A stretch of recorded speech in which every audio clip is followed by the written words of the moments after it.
Gigising sa umaga kahit na antok pa nga ako. Kailangang maghanda para pumasok sa trabaho. Sinday ng sigarilyo habang may kapeng barako. Eto aking almusal na araw-araw kong kasalo. Kailangan kong pumasok kahit mayroong trangkaso. Pag di kasi pumasok malaki ang iyong atraso. Sa nagbibigay ng sweldo kung tawagin natin amo.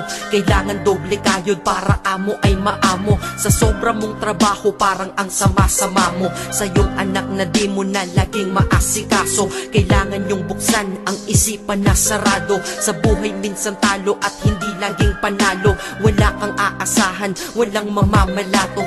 Pag di ka nagtrabaho, buhay mo ay lalalato. Kahit pagod ka na, ang sinasabi mo wala to. Mahirap ang mabuhay, anong magagawa ko? Kailangang magtrabaho upang mabuhay sa mundo.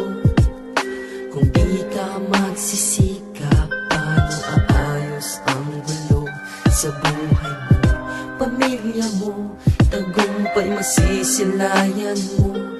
Basta ba kalooban ay tibayan mo? Pagsapit ng aking o kaya katapusan, bayad dito, bayad doon, yan pinagagastusan. Sa kuryente, renta, tubig, pagkain at pang matrikula. Ang sweldo tinangay ng hangin. Lubog ka